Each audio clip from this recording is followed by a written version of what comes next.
اهلا بكم في حلقه جديده من قناه فخراني. النهارده معاكم فيديو جديد. فيديو النهارده هو عباره عن اول حاجه قبل ما نبدا الحلقه خلينا نعمل شاوت اوت لفاروق ورا الكاميرا، خلينا نعمل شاوت اوت لنور ورا الكاميرا الثانيه عشان في كاميرتين النهارده علام مش جنبي، وعلام النهارده انا هنسجل كده بطريقه جديده، ان انا هبقى في كاميرا وهو في كاميرا بطريقه جديده يعني. بالظبط، هو بعيد عني فشخ عامه بعيد عني جدا.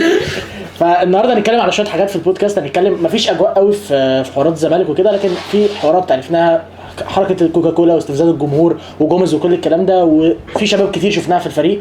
فخلينا نبدا في الاول. اول حاجه ازيك يا علام؟ الحمد لله. سلام على بقى جوميز واداؤه حتى الان. شايف جوميز ازاي لغايه دلوقتي في اداؤه؟ حوالي 30 ماتش، يعني ماتشات كتيره جدا. لعب معانا في الكونفدراليه وفي الكاس وفي الدوري وبطولات كتير، ولعب معانا في السوبر وفي ونهائي الكاس اللي خسرناه من الاهلي 2-0. لعب في السوبر. لعب في السوبر؟ لا ما احنا ما شاركناش في السوبر اصلا، ما شاركناش. طيب جوميز حتى الان مسك من اول حوالي بقى له 4 شهور تقريبا.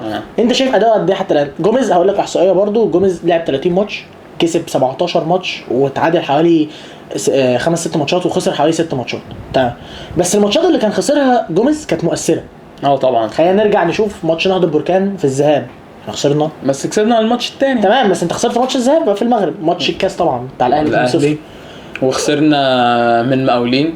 خسرنا من مقاولين ماتش لسه، وخسرنا من المصري 2-1. خسرنا من المصري وخسرنا وتعادلنا مع الاسماعيلي 0-0. ده كان اول ماتش لجوميز. طيب انت خسرنا من الجونه. خسرنا من الجونه مظبوط. هو 6 خسارات بالظبط. انت شايف جوميز حتى الان اسلوبه عامل ازاي؟ هل جوميز هو فعلا المدير الفني اللي كان الزمالك محتاجه بقاله فتره؟ طبعا، يعني هو عامل نفس المدرسه بتاعت فريرا. كنت مع فريرا كنت ناجح جدا جدا. انت فاهم، هو ماشي على نفس المبدأ ده والحمد لله بيجيب. يعني جوميز عمل اداء كويسه، طلع لعيبه جديده، طلع لعيبه شباب ما كانش حد يعرفها وهنتكلم عليهم لسه.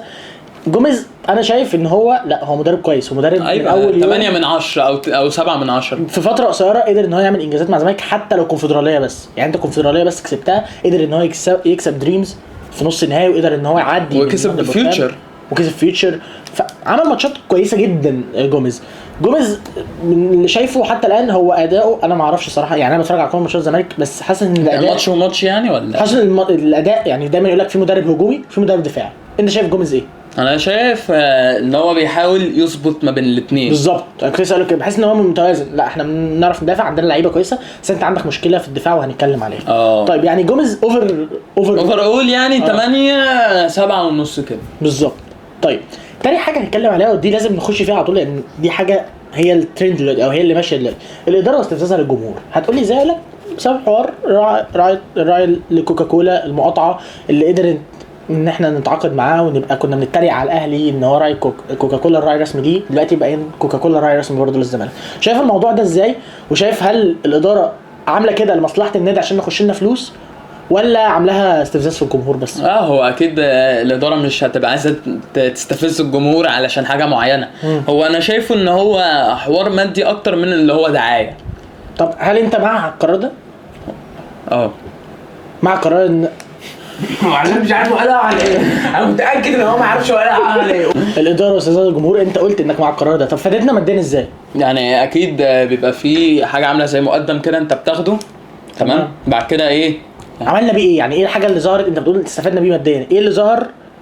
الفلوس. قلنا ده والله ده عشان كوكاكولا الراعي الرسمي لينا. هو ده ينفع يتقال؟ يعني انا مش عارف، هو بيسالني عملنا ايه فيه، انا اقول له ايه؟ فلوس. مذيع مخضرم يا ابني. انا سؤالي بالراحه كده، احنا مش عشان بعدنا عن بعض تركز عليا. سؤالي يا علام، ان احنا مثلا والله خدنا بقينا الراعي الرسمي بتاعنا كوكاكولا، فمثلا جبنا صفقات جديده، تعاقدنا والله مثلا مع بن شرقي. هل انت شفت كل الكلام ده؟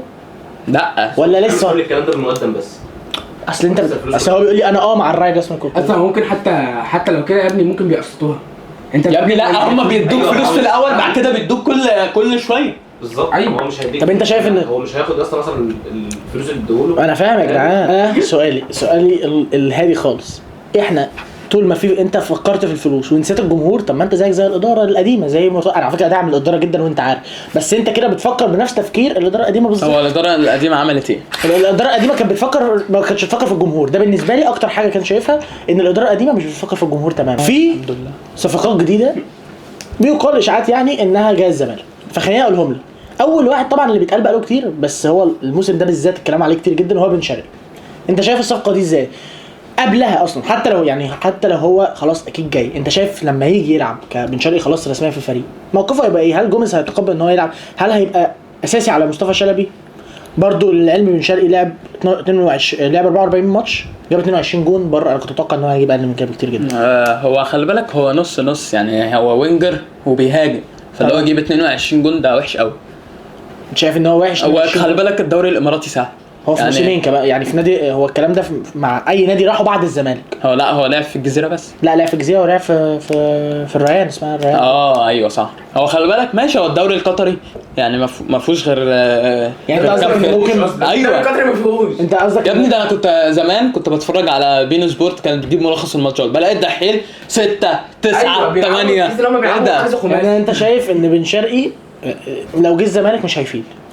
طبعا خلي بالك انت مصطفى شلبي في البيك بتاعه، ومصطفى شلبي طبعا لعيب كويس. وخلي بالك برضو بتاع ده، انت دلوقتي بتلعب فجوميز هيشوف انهي احسن، بن شرقي ولا زي ما كان بيعمل مع عواد وصبحي بالظبط. فانت شايف ان هو حتى لو بن شرقي جه انت شايفها صفقه مش مفيده ومش مهمه؟ لا هي اكيد هتفيده، مع خلي بالك بن شرقي جوكر يعني، بيلعب مهاجم صانع لعب وينجر، ممكن مستواه كمان يرجع في الزمالك. ايوه ممكن والله. الزمالك سمعنا ان هو تعاقد اصلا مع حراس مرمى، انت شايف ان الزمالك محتاج حراس مرمى؟ لا خلي بالك هو صبحي حلو وعامل اداء حلو، وعندك صبحي مصاب دلوقتي. ايوه، وعندك الشناوي، محمود الشناوي ده هنتكلم عليه ممتاز، هنتكلم عليه ممتاز يعني، انت فاهم. بس هتجيب مين يعني؟ انت شايف ان محمد صبحي يعني اي حد انت هتجيبه هيبقى دكه، وانت معاك الشناوي حلو. تعال نشوف غريمك التقليدي الاهلي عنده كام حارس دلوقتي؟ عنده 4. بيلعب كام واحد؟ بيلعب 2 ماشي بس طب تعال بيلعب مصطفى شوبير لما احمد الشناوي على الاقل الاهلي عنده 2 حراس معتمد عليهم. أيوة يعني انت محمد الشناوي تعتمد عليه، يعني محمد الشناوي ده يقدر يكمل معاك موسم عادي جدا. الشناوي خلاص كده ماشي، بس عندك مصطفى شوبير. خلي بالك هو الحراس لما تكبر بيبقى عادي يعني، انت شايف. انا فعلا مش قصدي انه كبر خلاص هيمشي، اللي اقصده ان هو ما بقاش زي الاول. انت عندك محمد الشناوي كويس تمام، مصطفى شوبير كويس، الشناوي شويه هيكلف على اكرامه. ايوه مصطفى شوبير كويس، مصطفى شوبير والله مش موجود في حمزه علاء. فانا قصدي ان انت الاهلي عنده حراس كويسه، فانت دلوقتي مع احترامي هل محمد صبحي او عواد يعتمد عليهم؟ لا انا اعتمد على صبحي جدا. ايه عواد يعتمد عليه. لا عواد بتاع والله عواد حلو. عواد هو اخر مره شفت عواد كان في الاسماعيلي تقريبا. لا عواد صعب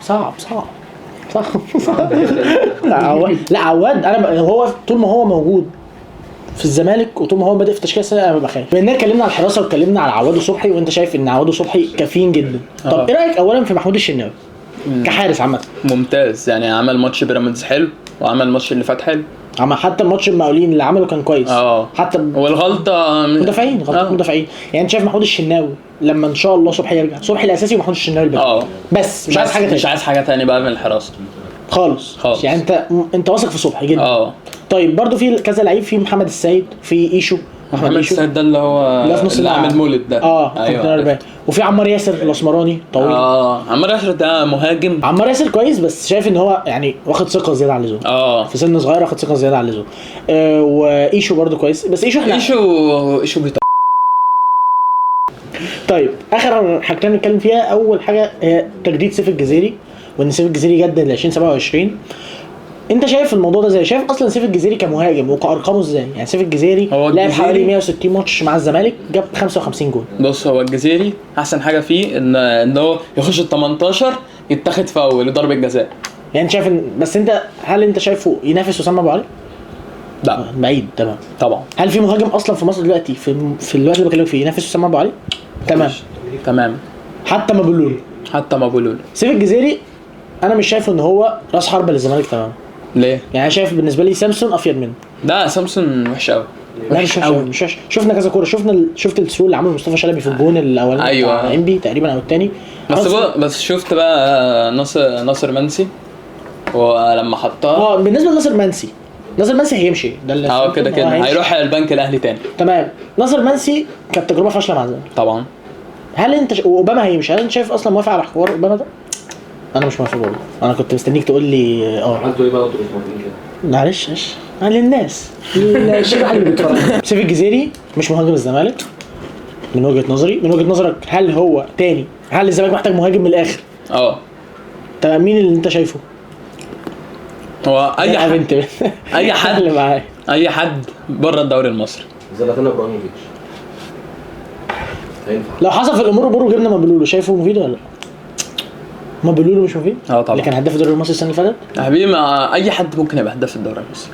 اي حد عشان يعني الدوري المصري يا حبيبي. حسام اشرف الثالث ممكن يبقى.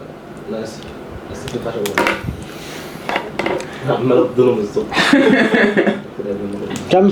انا شايف ان يعني حسام اشرف من الخامس او السادس الهدافين. هل كده معنى ان هو حلو؟ لا. طيب يعني انت شايف ان اي حد يبقى هداف الدوري المصري؟ ايوه. طيب اخر حاجه نتكلم فيها او الحاجه اللي قبل الاخيره، عواد طلب حوالي 15 مليون، تمام؟ والزمالك رفض. كل الزمالك قال هيدفع حوالي 5 بس او يعني بعاد عن بعض تماما الارقام. طبعا وهيمشي. هل عواد يستحق الرقم ده؟ لا طبعا. لا طبعا. انت معايا في الحوار ده؟